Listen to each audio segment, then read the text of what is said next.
कहानी की शुरुआत एक पुरानी मेमोरी से होती है। हमें रूडिया की पिछली जिंदगी का एक सीन दिखाया जाता है, जहाँ एक पर्सन उसके पास आता है और कहता है, कैप्टन, क्या आपने मेरी कही हुई बात के बारे में सोचा?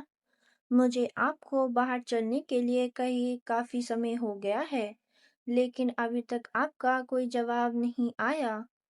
रोडिया बिना ज्यादा ध्यान दिए आइसक्रीम खाते हुए जवाब देती है, मैंने पहले ही कह दिया था, मुझे तुमसे और तुम्हारे में कोई दिलचस्पी नहीं है। वह व्यक्ति हार मानने का नाटक करते हुए कहता है, ठीक है, मैं तो हार मानने वाला था, लेकिन मुझे तुम्हारी यह बात बिल्कुल सच नहीं लगती। रूडिया उसकी बातों से परेशान होकर पूछती है, मुझे सच में समझ नहीं आता, आखिर तुम्हें मैं पसंद ही क्यों हूँ? यह सवाल सुनते ही वह पर्सन कुछ देर के लिए बिल्कुल शांत हो जाता है और तभी कहानी वापस प्रेजेंट में आ जाती है, जहाँ रूडिया बैठी हुई होती है और केसी उसके बालों में कॉम्ब कर रही होती है। तभी केसी उसे बताती है, माय लेडी, शाही परिवार के बच्चे इस एस्टेट में आने वाले हैं। यह सुनकर रूडिया उसकी तरफ देखते हुए कहती है, अच्छा। केसी उसका रिएक्शन देखकर मुस्कुराती है और आगे बताती है, आमतौर पर आर्कड्यूक इंपीरियल कोर्ट से आने वाले किसी भी इनविटेशन को मना कर देते हैं, लेकिन इस बार पता नहीं क्यों उन्होंने खुद इस मुलाकात का इंतजाम किया है। बाकी सर्वेंट से मैंने सुना है कि ऐसा करते समय वह काफी खुश भी दिखाई दे रहे थे।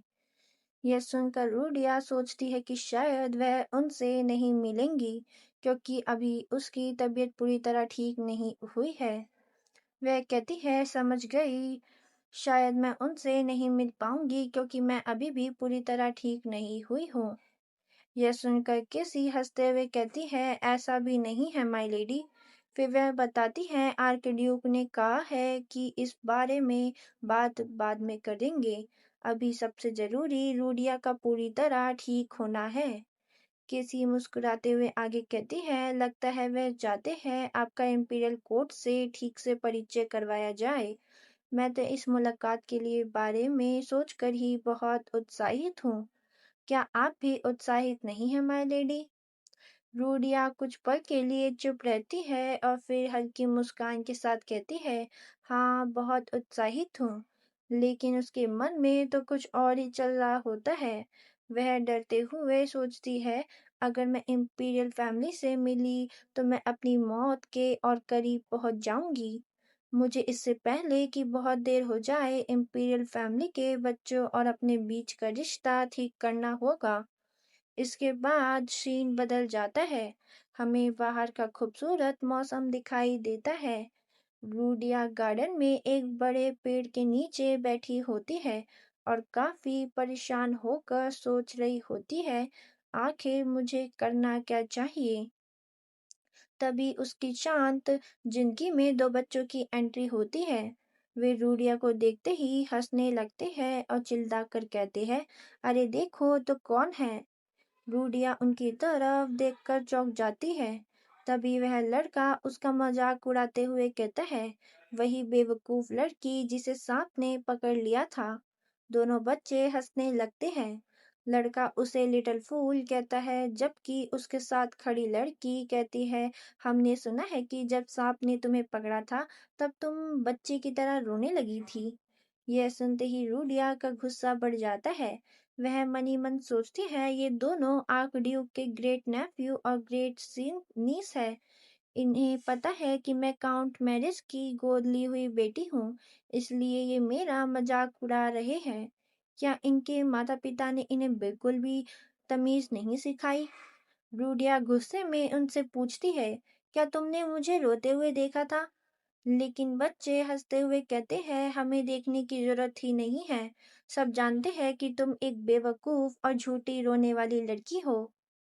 तभी वह लड़का उसकी तरफ देखते हुए कहता है, ओ देखो ये क्राई बेबी कैसे झूठ बोल रही है। रूडिया जो कि यह सुनकर गुस्सा हो जाती है और कुछ नहीं बोल पाती। तभी वह लड़की हंसते हुए कहती है, अगर तुम झूठ बोलोगी तो तुम्हारी नाक बड़ी हो जाएगी, और फिर वह दोनों तेजी से हंसने लगते हैं। तभी पीछे से एक ठंडी आवाज आती है। वह नहीं रोई थी। रूडिया तुरंत पीछे मुड़कर देखती है। वहां राइकेल खड़ा होता है। वह दोनों बच्चों की तरफ देखते हुए कहता है, मैंने खुद देखा था जब उसका सामना उस स्नेक वाले बीस्ट मैन से हुआ था। तब उसने पूरी हिम्मत से उसका सामना किया था। फिर वह दोनों बच्चों को घूरते हुए कहता है, अभी कुछ देर पहले तक तो तुम दोनों रूडिया का खूब मजाक उड़ा रहे थे। अब अचानक इतने चुप क्यों हो गए? राइकिल को सामने देखकर दोनों बच्चे घबरा जाते हैं और चुपचाप उसकी तरफ देखने लगते हैं। राइकिल लड़के की तरफ देखकर कहता है, डिट्रिच, मैंने सुना है कि तुम अभी भी रात में बिस्तर गीला करते हो। यह सुनकर डिट्रिच शर्म से लाल पड़ जाता है और गुस्से में कहता है, क्या? इसके बाद राइकिल लड़की की तरफ देखकर कहता है, और एला, मैंने यह भी सुना है कि हाल ही में तुम्हारी कविता सुनाने वाली प्रस्तुति पूरी तरह खराब हो गई थी। यह सुनकर एला भी शर्मिंदा हो जाती है और चिल्लाकर पूछती है, आपको ये सब कैसे पता चला? राइकिल उनकी तरफ बढ़ते हुए कहता है, तो फिर मुझे भी झूठा कह दो। चलो कहो। दोनों बच्चे अब पूरी तरह चुप हो जाते हैं। रूडिया यह सब देख रही होती है और राइकिल को अपने लिए इस तरह खड़ा होते देखकर उसके गाल ब्लश करके लाल हो जाते हैं। वह मन ही मन सोचती है, मुझे याद नहीं कि राइकिल इतना अच्छा कब था। स्नेक वाले इंसिडेंट के बाद वह मुझे देखने भी आया था। आखिर इसे हुआ क्या है? फिर वह अपने सिर पर हाथ फेरते हुए कंफ्यूज होकर सोचती है, कहीं इसके सिर पर चोट तो नहीं लगी। लेकिन तभी दोनों बच्चे शर्मिंदा होकर वहां से भागने लगते हैं और कहते हैं, हमें जाना होगा, बहुत काम है। उनके जाने के बाद रूडिया राइकिल की तरफ देखकर उसे पीछे से आवाज देती है, रुको। राइकिल ठंडे चेहरे के साथ उसकी तरफ देखता है। रूडिया थोड़ी हिम्मत जुटाकर कहती है, थैंक यू राइकिल।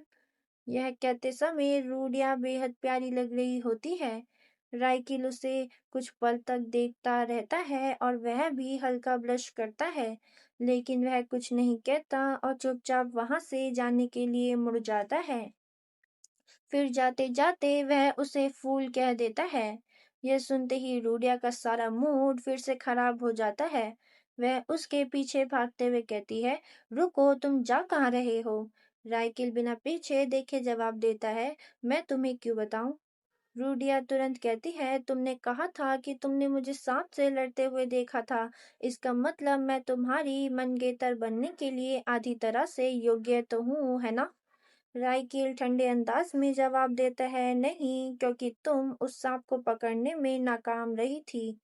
यह सुनकर रूडिया परेशान होकर कहती है, बस इंतजार करो, मैं जल्द ही एक सांप और एक भेड़िया पकड़ कर दिखाऊंगी। राइकिल बस हल्के से कहता है, हूँ। तभी रूडिया की नजर सामने खड़े एक नाइट पर पड़ती है।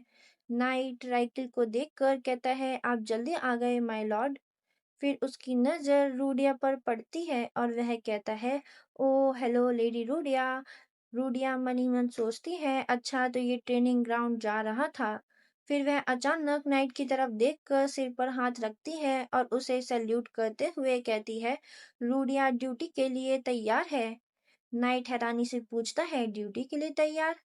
रूडिया तुरंत कहती है, रॉन्ग। फिर वह दोबारा सही तरीके से सैल्यूट करते हुए दिखाती है और उन्हें समझाते हुए कहती है, राइट हैंड की लिटिल फिंगर को आईब्रोज के ऊपर रखना है, एल्बो को लगभग 60 से 75 डिग्री के एंगल पर रखना है और हाथ को सीधा रखना है। रूडिया की बात सुनकर नाइट हंसते हुए उसी तरफ सैल्यूट करते हुए पूछते हैं, ऐसे माय लेडी? रूडिया थम्स अप करते हुए कहती है, बिल्कुल सही, लेकिन अगली बार मुस्कुराना मत। फिर वह दोबारा सल्यूट करते हुए कहती है, सल्यूट करना बेसिक मिलिट्री नियमों का सबसे बुनियादी हिस्सा है। इसे सही तरीके से करना सीखिए और लेफ्ट हैंड शरीर के पास सीधा रखना चाहिए। रूडिया को इतना सीरियस सल्यूट सिखाते देखकर बाकी नाइट्स भी हंसने लगते हैं। एक नाइट उत्साहित होकर कहता है, माय लेडी, हमें भी सिखाइए। इसके बाद शीन ट्रेनिंग ग्राउंड के अंदर चला जाता है वहाँ राइकिल तलवार से ट्रेनिंग कर रहा होता है। उसका मास्टर उसे समझाते हुए कहता है, जब तलवार घुमाओ तो अपनी बाह को थोड़ा और ढीला रखो और चाहे कुछ भी हो जाए, अपने सामने वाले ओपोनेंट से नजर मत हटाना। राइकिल बातों को समझकर सर हिलाता है।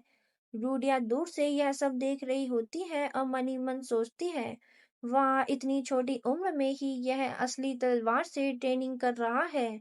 मुझे भी इस वर्ल्ड की स्वॉर्ड्स फाइटिंग टेक्निक्स को सीखना है। तभी राइकिल उसकी तरफ देखकर पूछता है, तुम अभी तक यहाँ क्या कर रही हो, लिटिल गर्ल? रूडिया बड़े आराम से और गर्व के साथ जवाब देती है, मैं तुम्हारी ट्रेनिंग खत्म होने तक यहीं रुक रहकर देखूंगी। आखिर मैं तुम्हारी मंगेतर हूँ। यह सुनते ही राइकिल परेशान होकर कहता है, तुम मेरी मंगेतर नहीं हो। हमारी सगाई जल्द ही टूटने वाली है, याद है? रूडिया यह सुनकर गुस्से में कहती है, क्या? नहीं, तुम हमेशा मेरे हस्बैंड रहोगे। राइकिल तुरंत जवाब देता है, मैं ऐसा बिल्कुल नहीं करूंगा। रूडिया मुंह फुलाकर कहती है, तुम कितने नखरे करने वाले हस्बैंड बनोगे? मैं तुम्हारे लिए तरह तरह की कोचुंजांग की चटनी बनाऊंगी। ये कोरिया की रेड चिली चटनी है। फिर भी मुझे लगता है तुम खुश नहीं होगे। राइकिल उसे अजीब नजरों से देखते हुए कहता है, तुम आखिर बोल क्या रही हो? तुम्हें पता है तुम बहुत अजीब हो। फिर वह कुछ पल रुक कर कहता है, कभी कभी तो ऐसा लगता है जैसे तुम किसी दूसरी दुनिया से आई हो।